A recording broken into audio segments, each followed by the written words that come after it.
Hello guys and good morning. Today we're going to watch a video from the Diary of a CEO clips, and the title is The Real Reason Men Don't Want to Date Anymore. And let's see what this video has to offer us. The point about the world that men find themselves in before we move to the world that women find themselves in, and then try and tackle some of those problems. So they're lost in terms of understanding what masculinity is. We know that they're finding it harder. No, I don't think it's a problem of masculinity. I think it's a problem of culture and what the big culture has forced men to become and to behave. That's the problem, because there is no accountability on the other side To find dates. So I think it's wrong. They're finding it harder to have sort of sexual relationships. That's true. Is there anything else that I need to understand about the man in the current social climate? Well, I think the problem for the vast majority of men, especially young men, is their invisibility. Most men are wallpaper, and the world does not treat men very well when they want nothing from them. Yes. I talk about that in the very true. first pages of the book, that to understand why some people are rich in relationship opportunities, whether they're romantic, professional, friendship, etc., and other people are not, it's not correct to say that it's the good people who have relationship opportunities or the virtuous people. No, exactly. I think mostly it's about inner freedom, as always, as I say. And remember, subscribe for more. I will tell you much more about this inner freedom that I'm talking about and that I'm finding out. The problem is that most people are alienated from themselves, because we have social media telling them or us how we should be and telling women what they should be focused on. It's the people that other people want things from that have relationship opportunities. If you have more of what other people want more, you are going to have relationship opportunities throughout your life. Yeah, but those are transactional relationships, not based on who you are, but on what external things you bring to the table. Lifespan. And that's very difficult, because imagine being an 18-year-old man. You have no money and you've never had money. You may not have a job. You may never have had a job. So you have no skills. You're kind of invisible to women because you don't have yet anything that women might find conducive. What does he have in his ears? For a long-term relationship. If you're cute, they might hook up with you. But if you're not even that, I mean, why waste their opportunity? Why waste their time when there are other more attractive options available? And yeah, but it's strange if the relationships is 50-50 and you want one partner, so it should be one-on-one, or is there really hypergamy going on and men at the top sharing women? You're also kind of useless to most men because you don't yet have the skills and the experience to be a good team player. Useless to men. It's a strong word, Most of the time it's about character and showing up and doing the things, Even in primal cultures, everyone gets to do its part. Today, people are left out. Why? Like, I wouldn't want you on my squad if you've never been out in the field. You're going to be a liability. You know what I'm saying? I don't have to carry your ass off the field. No. So you can't be here either. And that creates... So for example, in the army, people that start gets their place. Isn't it so? But today, young people don't get its place. And that's the sad part. Creates obviously the catch-22, which is, well, where am I going to get the experience if no one gives me a shot? It's actually very difficult to be a young man. You don't have what either... It's very difficult to be a man of any age if you're not rich in this world. Women... At least that's what the world tells you. more experienced men want or need, and you're generally very disposable. And unfortunately, we've seen that. I mean, young men have a very high mortality rate in all kinds of ways. They were shipped off to wars. You talked about the suicide epidemic among older men. Well, it's also very high among adolescent boys as well. That's It's hard society. to be a young man. I remember one of my guests telling me that No, man, it's hard to be a man. Maybe he's rich and doesn't feel that. I don't know. about a study where they analyzed the suicide letters of men, and they looked at the words used versus the words used in female suicide letters, and the most sort of frequent sentiment amongst those letters was about feeling worthless, feeling like you weren't needed. And the guest on the podcast concluded that really what we needed to find a way is to send a message to men that you are needed. And not needed. Create a system that tells you that you are inherently worthy, not telling you that your worth is dependent on something on the outside. It's a strange thing to say, but it correlates perfectly to what you were saying.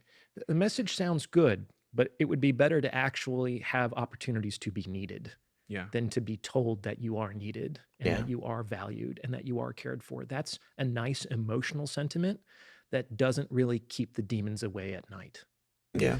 People need to feel connected to other people. They need to feel like they have a place in the world. And it can take quite some time to discover that. So, finding a place where you want to be, and society should help people find their place. That's a very important part.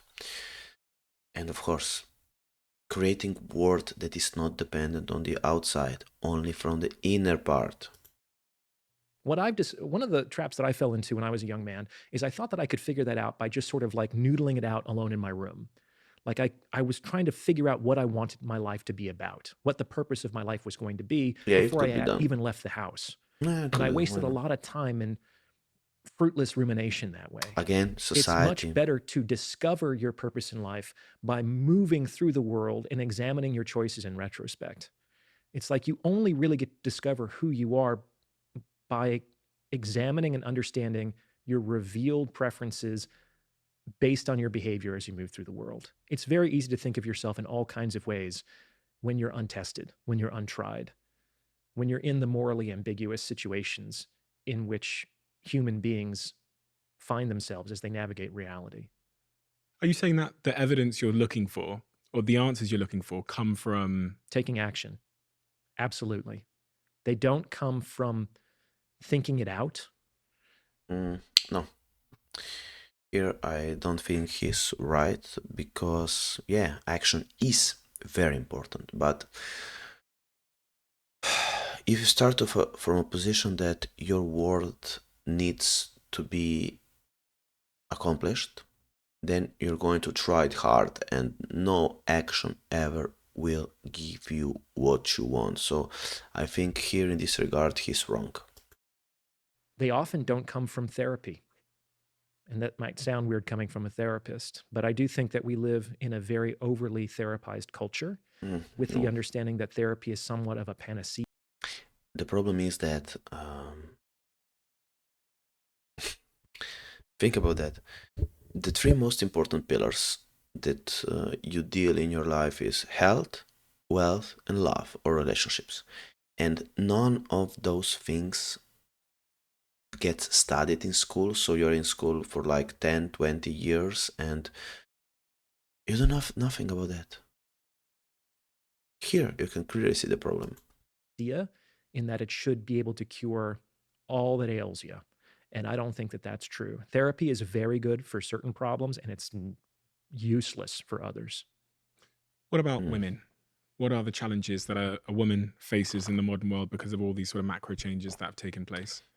Well, the main problem that I see women encountering, at least in my consultative practice, is they have trouble finding the men that they want to have long-term relationships with. Almost every consultation I've done with a woman has been around, how do I get a man to marry me? And that's also kind of strange because I would think 80, 100... Marriage is a big problem in the West because it has been, as an institution, it has been destroyed.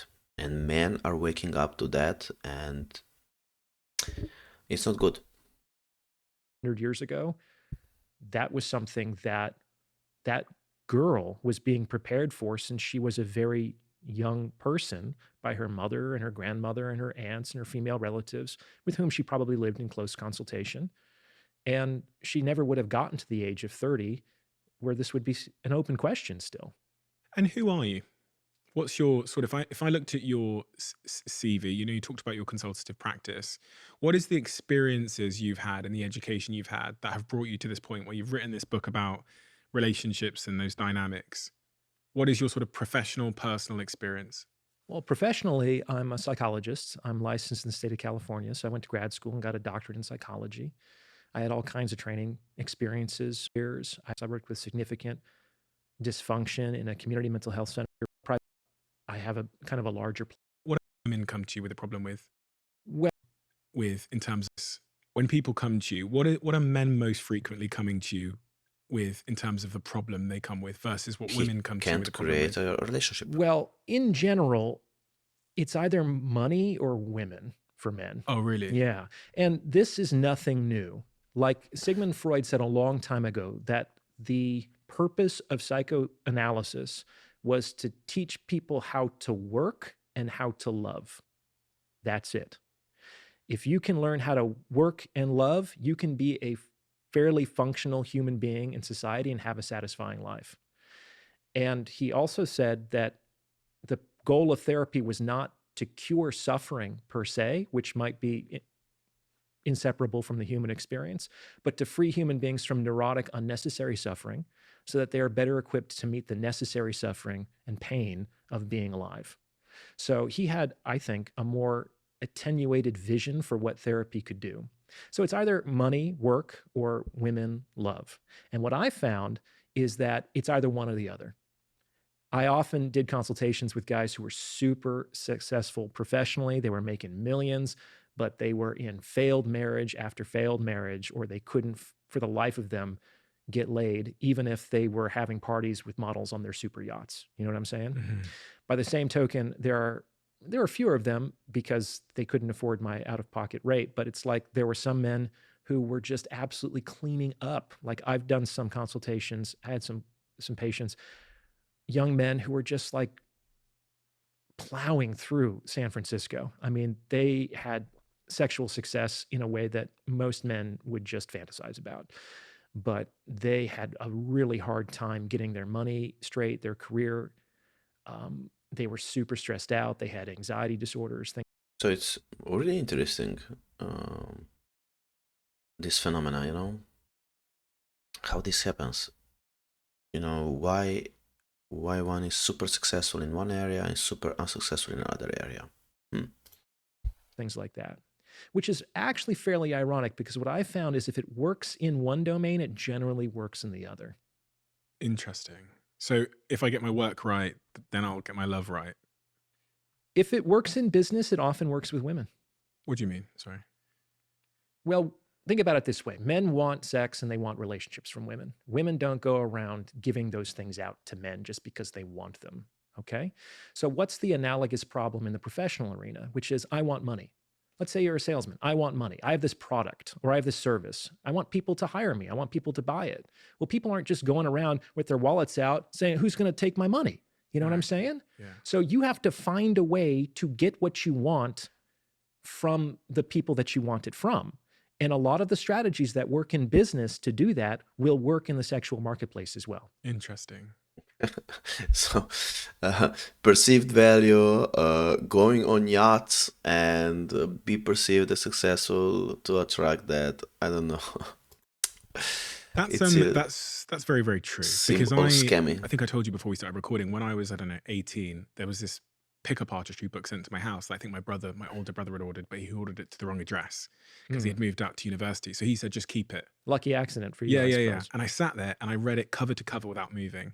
And actually, much of the principles I learned about pickup artistry, about attraction, about being a high value male are actually things that I took into business when it comes to negotiation, sales, persuasion, and all those things. So I do see that translation. Well, another thing is that often when I say that, because people have all kinds of associations with pickup, they think it's kind of sleazy. Yeah. And it's especially for guys who couldn't get laid otherwise, and so they have to use manipulative tactics to get what they want. It's like, okay, well, yeah, welcome to advertising, right? Yeah. So that's one side of it. They think that those strategies just work to get laid or to have casual sexual relationships. No, they often also work in long-term relationships, not only because generally the pathway to a Okay, so yeah, on my channel, for example, I'm also creating attraction videos. So I'm basically going to study and to share some knowledge from Robert Greene, and let's see where those lead us. long-term relationship is through a more casual arrangement. Usually people date and hang out and sleep together for some weeks, some months before they define the relationship, right? So they kind of, for better or for worse, have to go through that proving ground before they get to here, right? But like, it's really important for long-term relationships. It's one of the principles for long-term success is complementarity of skill sets. It's like if you're a startup founder, you want somebody who can do very well the things that you cannot do. Like having two CEOs is just a recipe for competition, struggle, and strife, right? Yeah. So you need people with complementary skill sets in order. The best things that work is in these pairs, you know, either it's 1, 3, 5, 7, 9. It's never good to be only 2 to go or the 4. distance. In my experience, 90% of successful relationships are based on selection. If you can understand yourself, accurate self-knowledge, and you get better at discerning other people, you can have satisfying relationships with lots of different human beings. We're going to get into figuring out how you do that. But Right. but on the point, I asked you there, I said, what do men come to you with in terms of problem sets? And you said money and women, Yeah. ideally sort of working women or work in love. So what do women come to you? They want to get married. So they just come to you with the love problems? Yeah, I mean, they do that now because I talk about lots of things on my channel, but by far the most successful videos are the ones about intersexual dynamics. And so that's kind of what I'm known for. And so there is a bit of a selection bias there, as the most popular videos are me talking about men and women. And so increasingly men and women come to me about their relationship issues, right? So that makes sense. But women use therapy for all kinds of different reasons, right? We know that women are by far bigger consumers of therapeutic services, in particular, like actually going to therapy, and also more generally, like they make up the lion's share of consumers for just self-help material in general. Like there's a big market for that kind of self-betterment and self-improvement in the female marketplace. And we also know that about 85% of mental health practitioners are women. Like when I was in my training, I think I was one of 3 people in my cohort that were men. I would interview at some placements where there weren't any men at all on the staff whatsoever. And just like I can appreciate that women might not feel entirely comfortable going to a man with certain of their issues, I know for sure that there's plenty of men who wouldn't feel comfortable going to a woman about some of their concerns. Yeah, So that makes sense. when they talk about why, you often hear it's usually women, they're dissatisfied with men's lack of interest in going to therapy. Men would literally want to refurbish a train, then go to therapy and talk about their feelings. Well, it's because there aren't a lot of male practitioners, and we have never been taught how to express ourselves. I think what's good for men isn't always what's good for women, and vice versa. What's good for the goose isn't always what's good for the gander. What I found is that women generally talk to process their emotions, and they're more keen on emotionally focused strategies, right? Whereas men, they try to resolve things through action and through solution. And they often see that just talking about their problems and paying for the opportunity to do so to be a complete waste of time and money. And I can understand why. Now, it does have its place. Like it's very important for. Yeah, it's not a waste because you can learn, at least from my experience with CBT, etc., you can learn the nuance how to deal with your emotions by yourself. Some men to be able to have a safe space to really share their experience and talk about this stuff Mm, because, man, they can be judged harshly if they open up to the wrong people. yes, I mean, I know that I'm not well known as um, Mr. Orion is, but I think in this regard, he's not right. So there's a time and a place for that for men as well, but it's generally not every week for several years. So let's go into those three different problems then. So if a man comes to you and they are expressing an issue with love, they're trying to get laid, they're trying to find someone. Where do you start?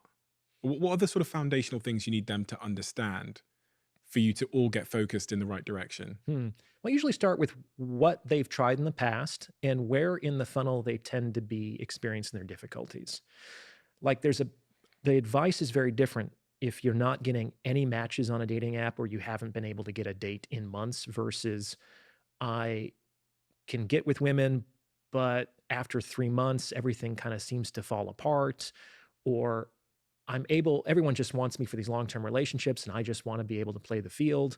So it's really depending on the goals of the man in question and where he's experiencing the difficulties. So if he's at the top of the funnel, so when we talk about funnels, if we have the top of the funnel is, you're meeting people, maybe a little bit further down the funnel is you're, having some kind of relationship with them short term. And then at the very bottom of the funnel might be like marriage and kids. Sure.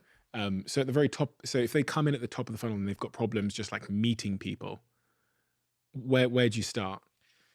That's a tough one. I think it's a good idea in today's day and age to have kind of a dual strategy. I think that you can use the apps for what the apps are good for, but overly relying on them as a solution for your dating woes is probably not correct. You're going to have to. I mean, apps are a great idea, but in reality, they don't work.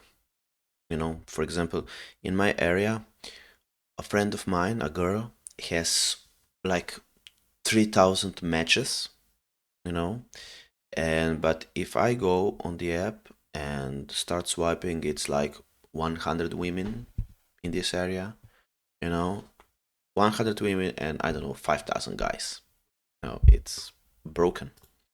Get out there and get better at your people skills, because even if you do match with somebody, if you're more of an introvert, if you have a lot of social anxiety, even if you manage to get. Yeah, but where do you get these social skills if there are no places left to organically mingle with people? Bars have become like focuses on separates, so having a close community, etc., etc., etc. So nothing is made for meeting new people anymore. I mean, if you are a social butterfly, yeah, it's easier, but for all those people that are not, it's much more challenging than it was in the past. Someone off the app into the real world, you might be able to blow it because you're going to be nervous, you're going to be uncharismatic, you're not going to know how to lead the encounter in the direction of a sexual experience if that's what you're looking for. So it's generally a good idea to get out there. There's really no antidote. There's no better solution than doing it. No, It's just like learning a language. You have to speak it.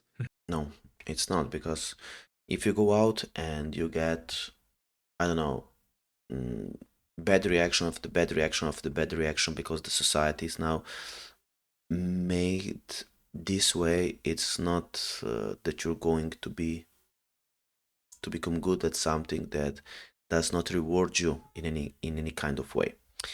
If it does, if you get something out of the doing it, then it's okay. But if you're waiting just for the good response, then you're not going to be happy.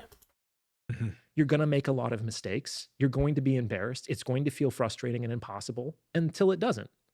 So, unfortunately, everything that you can say or read or listen to is just prelude to going out there and doing it and failing enough times and learning from your mistakes until you have a reasonable hit rate.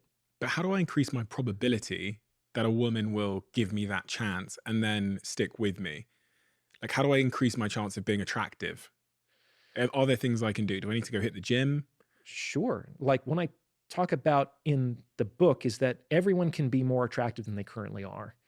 And if you're having a problem in that initial Yeah, funnel, but it's how generally much? a marketing issue.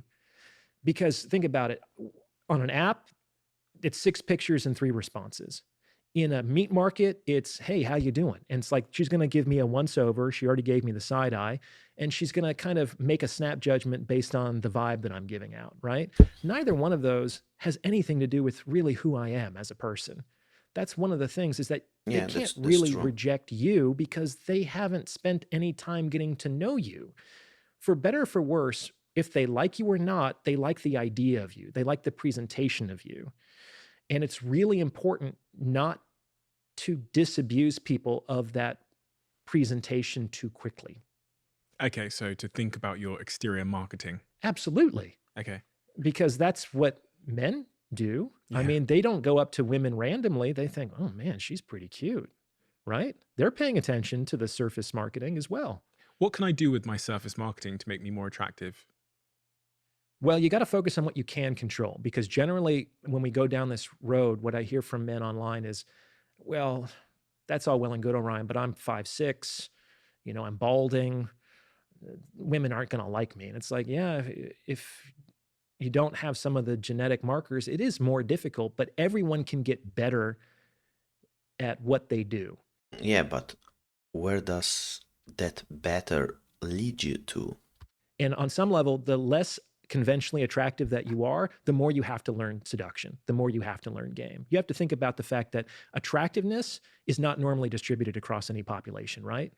There's going to be a small subset of men and women who are just absolutely gorgeous, some that are, ooh, wow, that's interesting. And most people are kind of in the middle, right? And seduction is the process of being able to direct attention to your purposes. And the more that you can learn how to direct attention for your purposes, the more that you can overcome some of the liabilities associated with being, let's say, in the fat part of the curve when it comes to attractiveness. Okay, so how do I do that? Well, you have to kind of learn what works. I think one of the things that all men can learn from the pickup community is that they were basically behavioral scientists. Some of them went to... Yeah, but the problem is that, for example, I have read Mystery. He became very good at the outer game, but was abysmal at inner game. And so even though he got women, he became very obsessed with one woman. He became addicted to her, and he got a kid from her, and she went away, and so he lost the kid, and he was suicidal. I don't know, very bad stuff happened in that situation. So as I said, it's the inner comes first.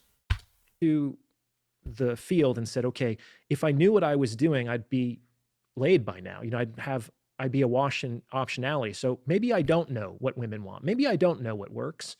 Let's let the outcome teach me what I should believe, as opposed to going to women with a preconceived notion about what should work. It's also about where you are.